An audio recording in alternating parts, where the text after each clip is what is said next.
तो हेलो, एक बार फिर स्वागत है आपका यूनिक आईएएस एकेडमी बाई गुलफाम अली राजी में। कभी कोर्ट में मुकदमे लड़े हैं? मुकदमे देखें, मुकदमों की कार्रवाई देखिए आपने फिल्मों के अलावा। जैसे फिल्मों में कार्रवाई होती है मुकदमों की, असलियत में ऐसे नहीं होती है। खैर, आपने मान लीजिए सोनू भाई, आपने मेरी जगह पर कब्जा कर लिया, तो मैं आपके खिलाफ़ कोर्ट में जाऊँगा। आप अब अपना वकील वहाँ पर उठा के खड़ा कर दोगे, है ना। दोनों वकील आपस में एक दूसरे के फेवर में बातें करेंगे। अब फैसला जज करेगा क्या करना है। जज के सामने वकील जो है तरह तरह की बहस करते हैं, तर्क वितर्क करते हैं, सबूतों को रखते हैं। जज ने उन सबूतों को, उस बहस को देखने के बाद डिसीजन लेना या निर्णय करना, वही न्यायाधीश है ना। ओके, अब आप देखें ना, जिस तरह से हम लोग आपस में मुकदमेबाजी करते हैं, सरकार हमारे खिलाफ मुकदमे करती है। भाई आजकल देखो ना, ईडी सीबीआई खूब चर्चा में है ना। तो अगर आपने किसी भी तरह का करप्शन किया है, देश विरोधी गतिविधियों में भाग लिया है, और भी बहुत सारे मसले हैं, कर की चोरी की है, अवैध कब्जा किया, अवैध वसूली की है, तो सरकार आपके खिलाफ मुकदमा करती है ना। मान लीजिए आप किसी भी अपराध में लिप्त हैं, तो सरकार आपके खिलाफ मुकदमा कर देगी। जो पुलिस वाले आपको खींच ले जाएंगे थाने में, उसके बाद कोर्ट में भेजेंगे, तो सरकार तो लड़ेगी मुकदमा ना, है ना। अच्छा, इसके अलावा अब मान लीजिए आपने सरकार के खिलाफ मुकदमा कर दिया। भाई आपको पता ही है, मूल अधिकार है आपके पास, मूल अधिकार भी है, कानूनी अधिकार भी है। आपके मूल अधिकार या कानूनी अधिकारों का उल्लंघन होता है तो आप भी कोर्ट में जा सकते हैं, सरकार के खिलाफ जाते हैं। राज्य सरकार, केंद्र सरकार दोनों के खिलाफ जाते हैं और कहते हैं कि आजकल जो न्यायालयों में जो मुकदमे हैं, उसमें बड़ा हिस्सा उन मुकदमा का है जो सरकार के खिलाफ है, केंद्र सरकार और राज्य सरकार के खिलाफ। समझ रहे ना भाई, वैकेंसी नहीं आ रही, आप चले गए कोर्ट में, तो सरकार के खिलाफ तो चले गए। या रिजल्ट में कोई धांधली की आशंका है, आप चले गए कोर्ट में, तो सरकार के खिलाफ तो चले गए। अब सरकार भी अपना बचाव करेगी ना। जिस तरह से मुकदमों में आप अपनी पैरवी करते हैं अपने वकील के थ्रू, उसी तरह से सरकार भी अपनी पैरवी करवाती है वकीलों से या वकीलों की टीम से। तो पूरी की पूरी चेन बनी हुई है, राज्यों में भी और केंद्र में भी। हर कोर्ट में राज्य सरकार का वकील रहता, राज्य सरकार के वकीलों का पैनल रहता है। इसी तरह से सुप्रीम कोर्ट में केंद्र सरकार के वकील या वकीलों का पैनल रहता है। उसमें सीनियर वकील भी होते हैं और जूनियर वकील भी होते हैं। अब इन्हीं सीनियर और जूनियर वकीलों में से अब राज्य सरकार का, उसके राज्य में जो सबसे बड़ा वकील होता है, इसे हम कहते हैं राज्य सरकार का सबसे बड़ा कानूनी सलाहकार। उसको नाम दिया जाता है एडवोकेट जनरल या महाधिवक्ता। एडवोकेट जनरल इन स्टेट या राज्य में महाधिवक्ता, राज्य सरकार का सबसे बड़ा वकील। उसी तरह से केंद्र सरकार का भी सबसे बड़ा वकील होता है जो केंद्र सरकार के मुकदमों की पैरवी करता है। उसका नाम है हिंदी में भारत का महान्यायवादी, इंग्लिश में attorney general of India. Simple सी बात है। इनके पैनल के थ्रू, इस टीम के थ्रू सरकार जो है अपने मुकदमों की पैरवी करती है। ओके, अब सरकारी आचार संहिता से, सरकारी नियम कानूनों से ये बंधे होते हैं। ठीक है, अब ऐसे ही सरकार किसी प्राइवेट वकील को उठा के अपना मुकदमा नहीं देगी ना। तो सरकार की अपनी वकीलों की जो टीम है वही है।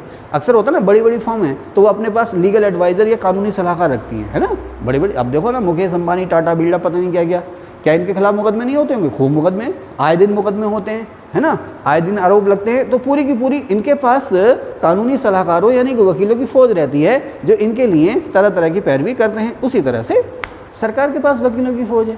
इनमें केंद्र सरकार का सबसे बड़ा वकील, जिसे हम कहते हैं अटॉर्नी जनरल, और राज्य सरकार का सबसे बड़ा वकील, उसे कहते हैं एडवोकेट जनरल। अब इन दोनों पदों का अपनी इंपॉर्टेंस है, अपना महत्व है। इनको, एडवोकेट जनरल को स्टेट असेंबली में और अटॉर्नी जनरल को भारत की संसद में बोलने का अधिकार है। लेकिन एक चीज़ का ध्यान रखना कि भारत का महान्यायवादी किसी राज्य की विधानसभा में नहीं बोल सकता, विधानसभा विधान परिषद में नहीं बोल सकता या उसकी बैठक में भाग नहीं ले सकता।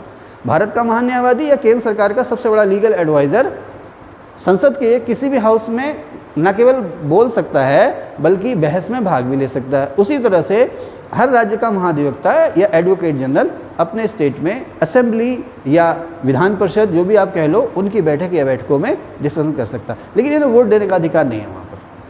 वहाँ पर इन्हें वोट देने का अधिकार नहीं है। अक्सर आता है कि इनमें से कौन सा ऐसा है जो उस हाउस का मेंबर ना होकर भी उस हाउस की बहस में भाग ले सकता है, लेकिन उसे वोट देने का अधिकार नहीं होता।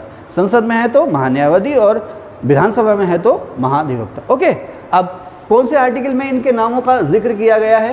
तो आर्टिकल 76 अनुच्छेद 76 भारतीय संविधान का, वो भारत के महान्यायवादी के बारे में बताता है। वो कहता है कि भारत में एक महान्यायवादी होगा। आर्टिकल 76 भारत में एक महान्यायवादी यानी कि अटॉर्नी जनरल होगा, जो कि उसका दर्जा क्या है? उसका दर्जा है भारत सरकार का सबसे बड़ा कानूनी सलाहकार, सर्वोच्च विधि परामर्शदाता। ओके, बस उसके बाद कहा गया भी इसकी योग्यता क्या होगी। इसकी योग्यता, या इस पद पर कौन व्यक्ति बैठ सकता है, ऐसा व्यक्ति इस पद पर बैठ सकता है जो सुप्रीम कोर्ट में जज बनने की योग्यता रखता हो। ओके, ठीक है। अब उसके बाद आता है कि भाई इसकी नियुक्ति कैसे होगी। इसकी नियुक्ति करेंगे राष्ट्रपति, और राष्ट्रपति के प्रसाद पर्यंत ही अपने पद पर रहेगा। इसका कोई निश्चित कार्यकाल नहीं है। आमतौर पर सरकारें बदलने के बाद ये पद भी बदल जाता है। देखो कुछ एक शब्द आता है ना, रेवड़ियाँ बांटना, एक शब्द आता है रेवड़ियाँ बांटना, है ना। रेवड़ियाँ का मतलब आपने सुना ना, अंधा बांटे रेवड़ी फिर अपने को दे।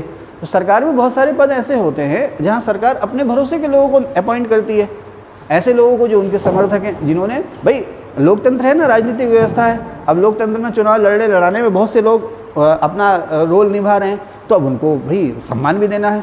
तो उसी तरह से एक पद ये भी हो गया। भाई नीति आयोग का अध्यक्ष है, नीति आयोग में बहुत सारे सदस्य हैं, सरकार अपनी मर्जी से तो अपॉइंट करती है। क्या नीति आयोग के अध्यक्ष सदस्यों को नियुक्त किए जाने के लिए कोई योग्यता निर्धारित है? नहीं है ना। हाँ, लेकिन इसके लिए है।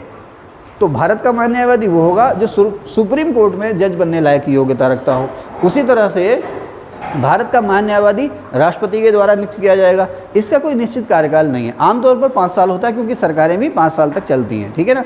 लेकिन प्रसाद पर्यंत का मतलब ही क्या है, राष्ट्रपति जब चाहे इसे हटा सकते हैं। इसकी सैलरी क्या होगी, जो राष्ट्रपति तय करे। ध्यान रखना, इसकी सैलरी वो होगी जो राष्ट्रपति तय करे।